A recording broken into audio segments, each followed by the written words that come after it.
আচ্ছা, আমরা এখন এক্সপেরিমেন্ট 5 সম্পর্কে আলোচনা করব। তো আমাদের এক্সপেরিমেন্ট 5 টা হচ্ছে measurement of sequence impedances and sub transient reactance for rotating machine.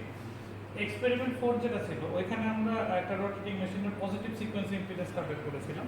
তো এক্সপেরিমেন্ট 5 এ rest of the sequence impedance যেগুলো, যেমন negative sequence impedance, zero sequence impedance, এটা বের করব।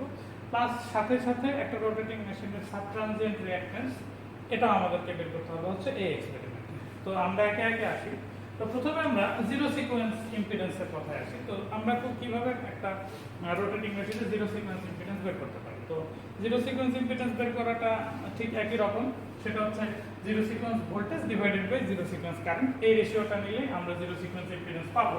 এখন আমরা জানি যে জিরো সিকোয়েন্স যে কম্পোনেন্টগুলো, সেই কম্পোনেন্টগুলো হচ্ছে ইন ফেজে থাকে, তাদের ম্যাগনিটিউডও সমান, তাদের ফেজও একই, ইন ফেজ কম্পোনেন্ট। সেটা হচ্ছে জিরো সিকোয়েন্স যে ভোল্টেজগুলো সেগুলো, এবং জিরো সিকোয়েন্স কারেন্ট যেগুলো সেগুলো। কারেন্টগুলো ইন ফেজে, ভোল্টেজগুলো তারা নিজেরা ইন ফেজে।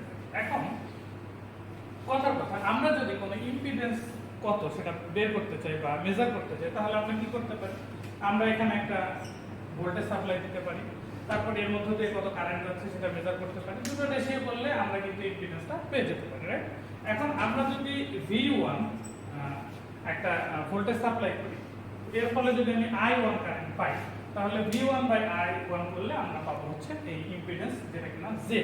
তো আমরা যদি এখানে V1 ভোল্টেজ সাপ্লাই না দিয়ে V2 ভোল্টেজ সাপ্লাই দিই এবং তার করসপন্ডিং কারেন্ট যদি আমি পাই I2, তাহলে সেই দুটো রেশিও করলেও কিন্তু এই জেডটা একই থাকবে, এই জেডটা কিন্তু চেঞ্জ হবে না। তো আমাদের যে জিরো সিকোয়েন্স ইম্পিডেন্স আমরা যদি এভাবে বের করতে চাই VA0 বাই IA0, তাহলে আমাকে টোটাল অ্যানালাইসিস করতে হবে, জিরো সিকোয়েন্স কম্পোনেন্টগুলোকে আলাদা করতে হবে, ভোল্টেজের কম্পোনেন্টগুলোকেও আলাদা করতে হবে, কারেন্টের কম্পোনেন্টগুলোকেও আলাদা করতে হবে, তারপর দুটো রেশিও বের করতে হবে, তাহলে জিরো সিকোয়েন্স ইম্পিডেন্স পাওয়া যাবে। তো এটা আসলে একটু হেভি টাস্ক হয়ে যায়। তো আমরা এটা ওইভাবে জিনিসটা চিন্তা না করে যদি এভাবে চিন্তা করি যে আমরা কি জানি, এই কনসেপ্টটা অ্যাপ্লাই করি, যে আমরা কি জানি যে যেহেতু জিরো সিকোয়েন্স কারেন্টের ম্যাগনিটিউড একদম সেম এবং জিরো সিকোয়েন্স কম্পোনেন্টগুলোর তাদের ফেজও ইন ফেজ, রাইট? তো আমরা এই যে আমাদের যে রোটেটিং মেশিন আছে, এই রোটেটিং মেশিনের আমরা সিনক্রোনাস সিনক্রোনাস জেনারেটর বা সিনক্রোনাস মোটর, তার যে তিনটা আর্মেচার ওয়াইন্ডিং আছে, তাদেরকে যদি সিরিজে কানেক্ট করি এবং এখানে একটা র্যান্ডম ভোল্টেজ অ্যাপ্লাই করি, তাহলে তিনটার মধ্য দিয়ে আমার সেম পরিমাণ কারেন্ট যাবে, যে কারেন্টের ম্যাগনিটিউড সেম হবে এবং ইন ফেজ হবে অবশ্যই। তাহলে আমার অবশ্যই জিরো সিকোয়েন্সের যে কন্ডিশন সেটা 100% ফুলফিল হলো। আর এখানে ভোল্টেজ আমি যেটাই অ্যাপ্লাই করি না কেন, কারেন্ট তো সে অনুযায়ী হবে, রাইট? আই মিন দুইটা রেশিও তো অলওয়েজ সেমই থাকবে। এটা নট নেসেসারি যে আমাকে একদম জিরো সিকোয়েন্সের যে অ্যামাউন্ট ঠিক সেই পরিমাণে দিতে হবে। আমি যে কোনো একটা র্যান্ডম ভোল্টেজ কিন্তু অ্যাপ্লাই করতে পারি, কারণ আমার রেশিওটা সেম হবে, এখানে আমি যেটা বললাম।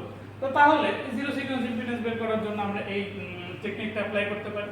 সেটা হচ্ছে আমাদের যে রোটেটিং মেশিনের আর্মেচার আছে, সেই আর্মেচারটাকে আমরা নর্মাল সিরিজ কানেক্ট করে দিব।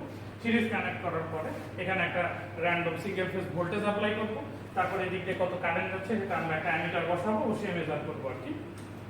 তো সেজন্য আমরা এখানে একটা অ্যামিটার কানেক্ট করতে পারি এভাবে করে, এসি অ্যামিটার, এবং তারপর ভোল্টেজ এবং কারেন্টের রেশিও করবো, রাইট?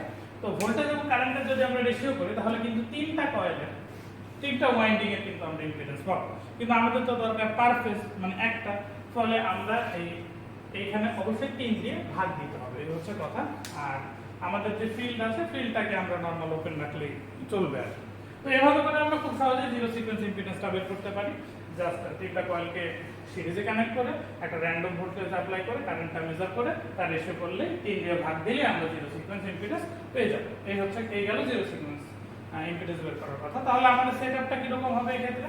যেমন আমাদের যে সিনক্রোনাস জেনারেটরটা, সিনক্রোনাস মেশিনটা, তার আর্মেচারের যে টার্মিনালগুলো 1, 4, 6, 3, 2, 5 এগুলোকে এমন ভাবে কানেকশন দিব যাতে এটা সিরিজে থাকে। যেমন কথার কথা 4 এর সাথে আমি 3 দিলাম এবং 6 এর সাথে আমি দিলাম হচ্ছে 2, আর 1 এবং 5 এর সিঙ্গেল ফেজ সাপ্লাই দিলাম। অন্যভাবে আপনি চাইলে সিরিজ করতে পারেন, কোনো অসুবিধা নেই। এভাবে করলেই হলো। V এবং I এর রেশিও বের করলে 3 দিয়ে ভাগ দিলে আমরা জিরো সিকোয়েন্স ইম্পিডেন্সটা পেয়ে যাব। এবার আসি নেগেটিভ সিকোয়েন্স ইম্পিডেন্স কিভাবে। তাহলে অন্যান্য সিকোয়েন্স ইম্পিডেন্সের মতোই আমি যদি নেগেটিভ সিকোয়েন্স ইম্পিডেন্স বের করতে চাই, তাহলে আমাকে কি করতে হবে? কোনো একটা ফল্ট ক্রিয়েট করতে হবে, ক্রিয়েট করে তার negative sequence voltage divided by negative sequence current. তো এখন negative sequence voltage VA2 by IA2, এখন আমরা জানি VA2 আর VB2 VC2 সবগুলো ম্যাগনিটিউড সমান। তো আমরা VA2 এর জায়গায় VB2 বাই IB2 করতে পারি।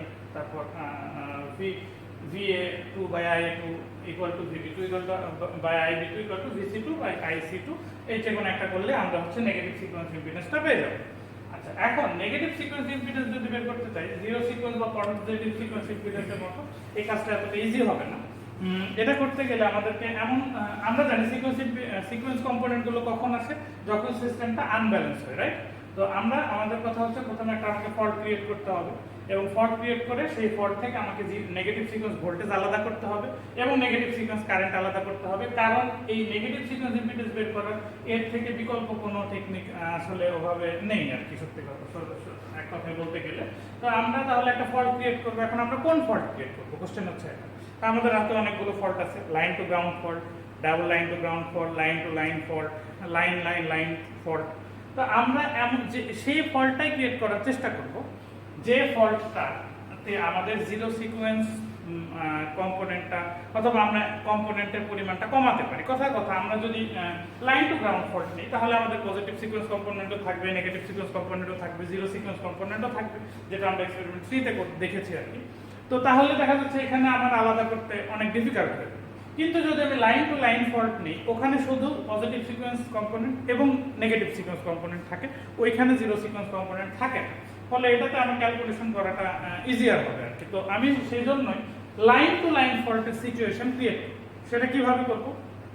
আমরা জানি লাইন টু লাইন ফল্ট কিভাবে হয়। সেটা হচ্ছে আমার যে জেনারেটরটা আছে, সেই জেনারেটরের দুইটা লাইন শর্ট হয়েছে, রাইট? এভাবে line to line fault create করতে হয়। তো আমি line to line fault create করব এবং এইখানে আমার যে সিঙ্ক্রোনাস জেনারেটরটা আছে তাকে ওয়াই কানেক্টেড করব, ওর যে কোনো দুটো লাইন আমি শর্ট করব, এবং দুটো লাইনের মধ্যে দিয়ে কত কারেন্ট যাচ্ছে সেটা মাপার জন্য অবশ্যই আমার একটা অ্যামিটার কানেক্ট করতে হবে। এবং এই দুইটা টার্মিনাল এবং আরেকটা রেস্ট অফ দ্য টার্মিনাল সেটার মাঝখানে একটা সিঙ্গেল ফেজ ভ্যারিয়াক দিয়ে আমি একটা ভোল্টেজ সাপ্লাই করব। এই ভোল্টেজের ম্যাগনিটিউডটা কি হইতে হবে? এইখানে যে ভোল্টেজটা আছে, এই যে এর অ্যাক্রসের ভোল্টেজ, কথা যেহেতু বি এবং সি এই দুটো ফেজকে আমি শর্ট করেছি, তাহলে আমি লিখতে পারি ভিবি ইকুয়াল টু ভিসি। তো আমার কথা হচ্ছে ভিএ এবং ভিবি এর মাঝের ভোল্টেজ হচ্ছে ভিএল। এইখানে যে ভোল্টেজটা আসবে ঠিক সেম ম্যাগনিটিউডের ভোল্টেজ এবং অপোজিট ফেজের ভোল্টেজ আমি এই সিঙ্গেল ফেজ সাপ্লাই থেকে দেওয়ার চেষ্টা করব। তাহলে কি হবে? কথার কথা এর যে ম্যাগনিটিউড, এখানে আমি যে ভোল্টেজটা সাপ্লাই দেবো তার ম্যাগনিটিউড এক্স্যাক্টলি সেম হবে, কিন্তু এর ফেজ হবে ঠিক তার 180 ডিগ্রি। ফলে এই ভোল্টেজের যে কারেন্টগুলো, যেমন এদিকে কারেন্ট পাঠানোর চেষ্টা করতো, এই কারেন্ট পাঠানোর চেষ্টা করতো, যেহেতু তাদের ম্যাগনিটিউড সমান এবং তাদের ফেজটা উল্টা, অতএব একজন আরেকজনকে নালিফাই করে আমার এই কারেন্টটা জিরো হয়ে যাবে, যেটা কিনা এক্স্যাক্টলি আমার লাইন টু লাইন ফল্টের মতো আর কি। কারণ line to line fault, unloaded জেনারেটরের লাইন টু লাইন ফল্ট আমরা কিন্তু করেছিলাম এক্সপেরিমেন্ট 3 তে, সেটাতে কিন্তু IA0 ছিল। তো এখানে আমি এই সিচুয়েশনটা এভাবে করে ক্রিয়েট করব। আর আমাদের যে ফিল্ড ওয়াইন্ডিং আছে, ফিল্ড ওয়াইন্ডিং এ আমরা ফিল্ডে তো কিছু সাপ্লাই দিব না, তো এটাকে আমরা নরমাল সাথে এবং তাকে শর্ট করে রাখলেই চলবে আর কি। তো আমাদের তাহলে কি করতে হবে? আমরা যে একটা সিঙ্গেল ফেজ ভ্যারিয়েক নিব, নিয়ে এইখানে যে ভোল্টেজটা আমার আসে ঠিক সেম অ্যামাউন্টের ভোল্টেজ উল্টো ফেজে আমি এখানে অ্যাপ্লাই করব, করে কারেন্টটাকে জিরো করব। এই হচ্ছে কথা। তাহলে কারেন্টটাকে যদি জিরো করতে পারি, তাহলে আমার লাইন টু লাইন ফল্টে সিচুয়েশন এক্সাক্ট ক্রিয়েট হবে। এবং এখান থেকে আমরা কিভাবে জিরো সিকোয়েন্স ইম্পিডেন্সটা বের করতে পারি সেটা ক্যালকুলেশনটা আমরা দেখি যে কিভাবে বের করা যায়। যেমন এখানে যে ভোল্টেজ, সেই ভোল্টেজটা মানে এই ভ্যারিয়েকটা যে ভোল্টেজটা দিচ্ছে, এই ভোল্টেজটা আমরা এই ভোল্টেজটাকে যদি আমরা ভি বলি, তাহলে ভি সমান কি লেখা যায়? VA minus VB. কারণ এখানকার ভোল্টেজ এটা হচ্ছে এ টার্মিনাল, রাইট? তাহলে এর ভোল্টেজ হচ্ছে ভিএ, আর এখানকার ভোল্টেজ কত? ভিবি। যেহেতু ভিবি আর ভিসি সেম, এটা আমি আগে বললাম, যেহেতু লাইন টু লাইন ফল্ট, তাহলে ভি সমান লেখা যায় ভিএ মাইনাস ভিবি।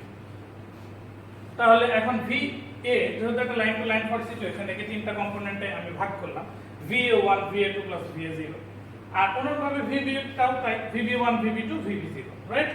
এখন যেগুলো মানে VA1 VA2 VA0 VA0 সেগুলোকে ওই রকম ভাবে রাখলাম, কিন্তু VB1 VB2 VB0 এগুলোকে আমি in terms of VA1 VA2 VA0 টার্মে লেখার চেষ্টা করছি। তাহলে VB0টা হয়ে যাবে VA0, কারণ এরা ইনফেস এবং ম্যাগনিটিউড সমান, এবং VA1 সমান হবে A স্কয়ার VA, VB1 সমান হবে হচ্ছে A স্কয়ার VA1। কিভাবে হয় এটা আমরা এক্সপেরিমেন্টে দেখেছি, যে আমাদের যে VA1 সেটাকে আমার 120 plus 120 240 angle anti clockwise rotate করালে আমরা VB1 পাই, কারণ এগুলো পজিটিভ সিকোয়েন্স কম্পোনেন্ট। তো সেক্ষেত্রে A স্কয়ার দিয়ে গুণ দিতে হয় VA1 K, R VB2 K VA2 K A দিয়ে গুণ দিলে VB2 পাওয়া যায়।